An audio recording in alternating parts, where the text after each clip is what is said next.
52 hari lagi tahun 2020 berakhir.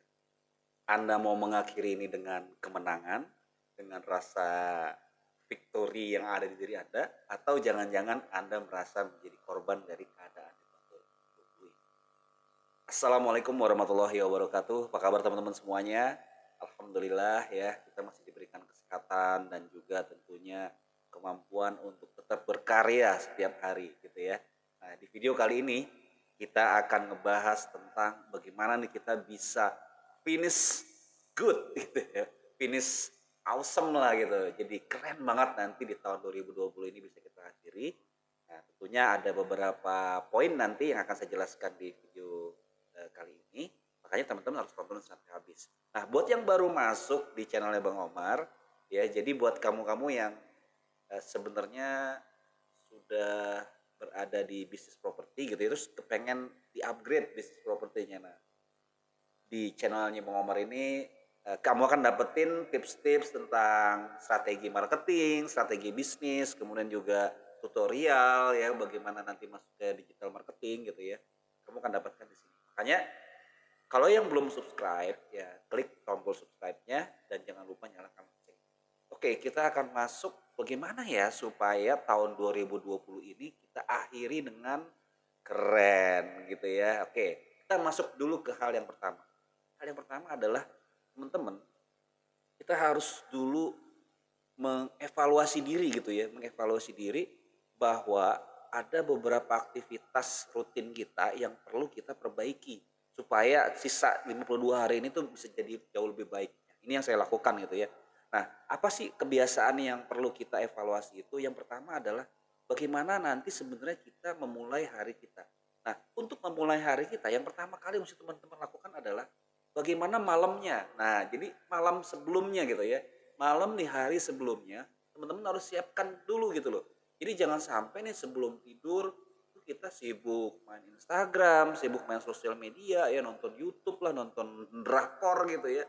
Tapi yang perlu kita lakukan adalah malam kita sebelum tidur, kalau bisa 1 jam sebelumnya itu gadget itu sudah mati gitu ya.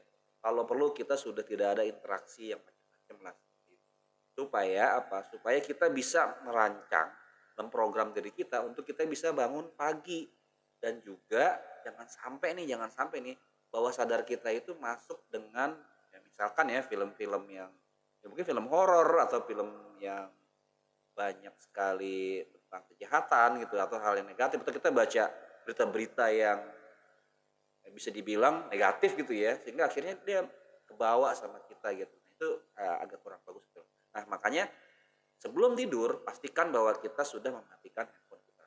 Nah, ini untuk apa sebenarnya? Ini untuk supaya nanti kita pagi-pagi itu bisa bangun lebih awal dan lebih seger gitu ya. Jadi upayakan setiap hari juga kita bangun lebih awal gitu ya. Kalau saya sendiri saya bangun jam 4 pagi gitu ya. Jam 4 pagi itu supaya saya bisa siap-siap untuk sholat subuh berjamaah gitu ya.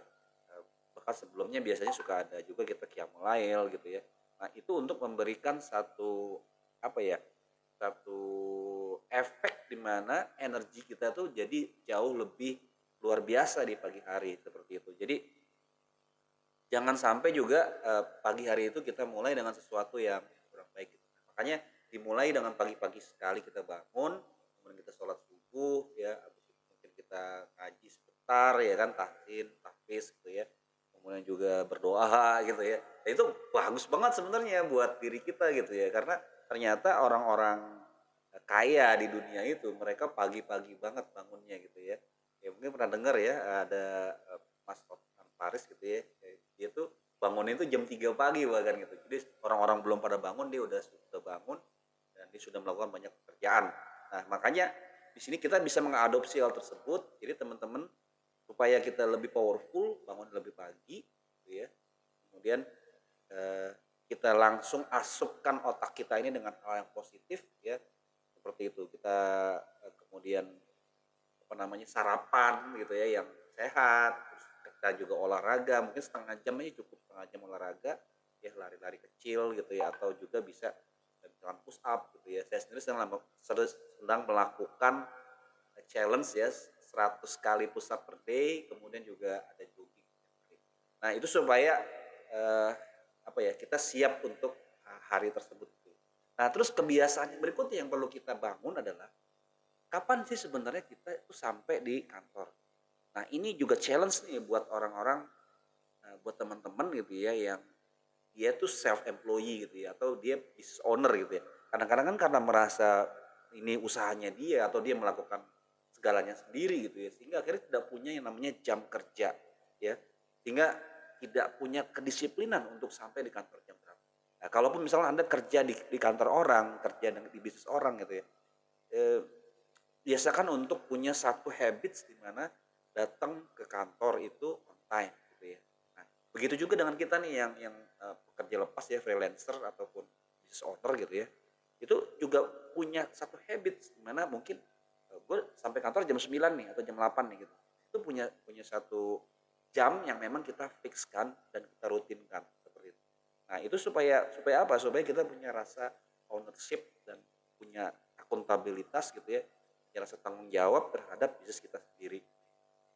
Ini kalau boleh jujur gitu ya, banyak sekali sales, kemudian juga para business owner gitu ya, mereka tuh nggak melakukan ini gitu karena merasa bisa mengatur waktu. Padahal kalau mau melakukan hal ini ya, luar biasa sekali, energinya sangat besar setiap hari gitu ya, sehingga kita menjadi lebih produktif di hari tersebut ya.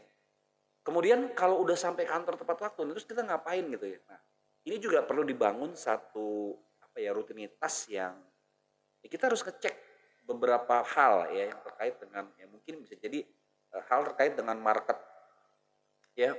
Kita harus menguasai nih market ya. Kita misalkan sebagai agent properti gitu ya, ya kita harus mulai melihat nih kok sekarang kecenderungan ternyata di saat pandemi ini malah banyak jualan gitu ya. Terus juga apa penyebabnya? Apa yang bisa menyebabkan hal tersebut ya? Kita melakukan penelitian, melakukan research dan juga menjadi ahli. Nah, ini penting banget menjadi ahli di bidang kita ketika nanti kita ketemu customer, ketemu investor, ketemu developer, itu kita punya dasar pemikiran yang keren banget dan kita bisa menjadi expert di bidang kita tersebut. Seperti itu. Jadi know your market supaya kita menjadi local expert gitu. Seperti itu. Nah, berikutnya apa lagi yang kita lakukan? Nah, ini juga yang kalau saya lihat memang jarang juga dilakukan oleh para agent nih atau para broker. Mereka melakukan role play. Role play, maksudnya kayak gimana tuh Maria? Role play itu ya berlatih. Berlatih bagaimana misalkan kita presentasi, ya kan, kita siapin skripnya, kemudian kita latih caranya, kemudian kita rekam, terus kita lihat, oh di mana kelemahannya, bagaimana ekspresinya, bagaimana cara kita, bagaimana nadanya gitu ya. Terus bagaimana nanti menghandle objection ya, menjawab pertanyaan dari konsumen, apa saja kira-kira yang sering ditanyakan, apa saja kira-kira yang pertanyaan itu kadang-kadang membuat kita apa nih yang gue mesti jawab apa nih gitu.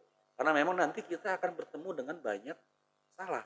Kalau nggak pernah dilatih, maka nanti kita akan oke ya Pak sebentar saya tanya dulu sama bos saya. Oh ya nanti saya tanya dulu gitu. Nah itu akan terjadi seperti itu. Tapi kalau kita latih, ya kita latih secara rutin gitu setiap hari, maka kita akan memiliki kemampuan presentasi yang luar biasa. Nah terus apa saja yang mesti dilatih dari sisi eh, role play tadi ya. Yang pertama itu tadi ya presentation skill, negotiation skill, kemudian bagaimana menanggapi masalah, bagaimana kita bisa menghandling misalkan ada konsumen marah-marah gitu ya, namanya kita di bidang jasa gitu, ada yang marah-marah, bagaimana menghandlenya, ada yang komplain, ada yang ya intinya adalah bagaimana kita sebagai seorang sales yang baik gitu ya, itu punya kemampuan untuk menghandle segala situasi. Nah ingat nih ya, segala situasi supaya misalkan tadinya situasinya nggak begitu bagus, justru dengan komunikasi kita yang bagus menjadi satu peluang dan itu jadi catatan dari konsumen sendiri. Jadi role play ya, itu dilatih gitu. Nah kemudian apalagi yang paling penting di akhir tahun ini yang paling penting adalah ini dia nih, ngecek number kita, ngecek number tuh maksudnya angka kita gitu ya. Angka kita udah closing berapa sih, terus kita udah punya berapa prospek sih, kemudian apa saja yang sudah kita lakukan untuk bisa menghadirkan prospek tersebut. Jadi ada dua hal yang perlu kita cek nih, dua hal ya. Yang pertama adalah marketing, kemudian sales.